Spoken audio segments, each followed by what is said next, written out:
He lived with a shadow in his heart, the constant fear of death. Every night, the thought of ceasing to be, filled him with terror.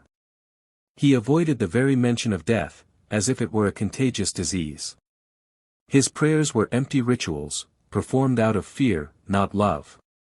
He would ask, what lies beyond? Is it just nothingness? Passing by graveyards, he would hurry, as if death might reach out and grab him. Worldly pleasures offered no comfort, they only highlighted his dread. He drowned himself in noise, trying to silence the quiet voice of fear inside. His sleep was haunted by visions, of final breaths and eternal darkness.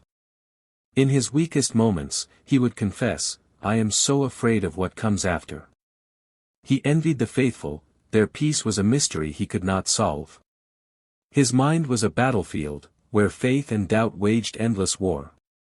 How can I not fear, he reasoned, the one certainty that ends everything.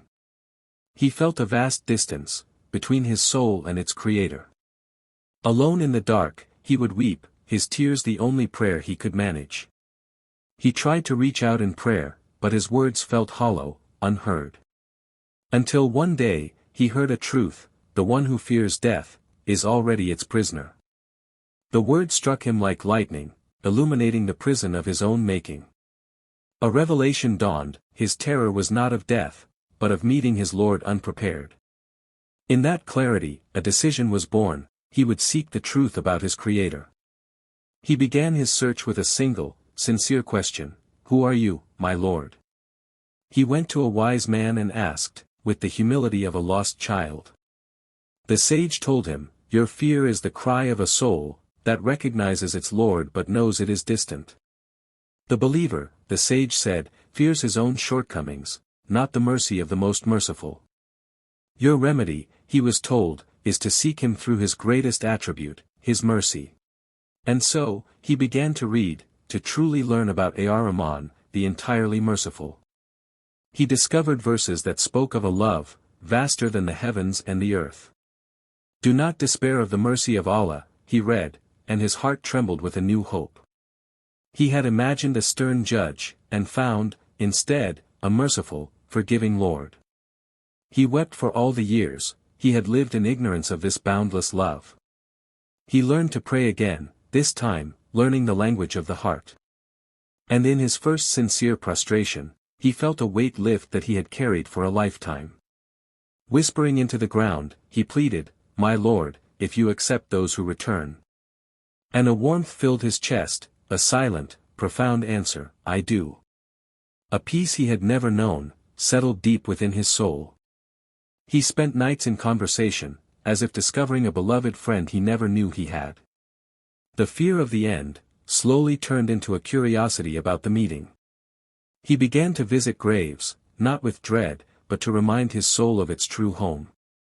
He told others, I was wrong. Death is not the end, it is the doorway. A certainty took root, Allah is more merciful to me, than my own mother could ever be. Then, the test arrived, a diagnosis that promised a painful, certain end.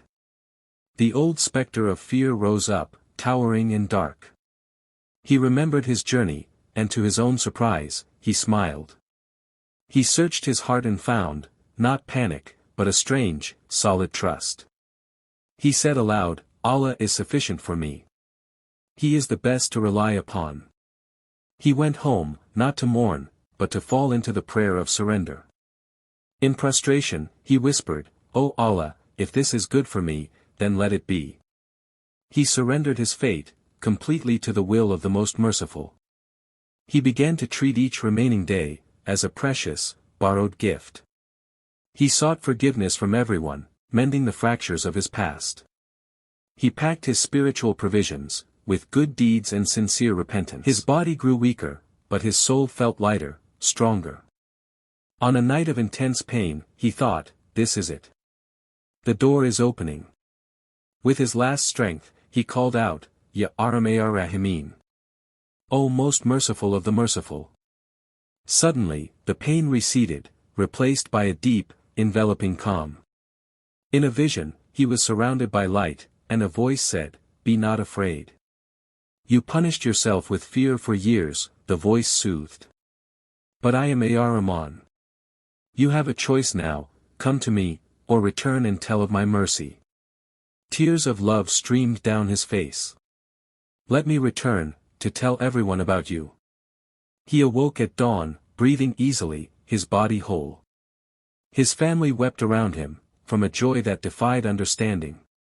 Doctors were baffled, the illness had vanished without a trace. He knew the truth. It was the mercy of my Lord, that encompasses all things. He prostrated in gratitude, for an hour, lost in thankfulness.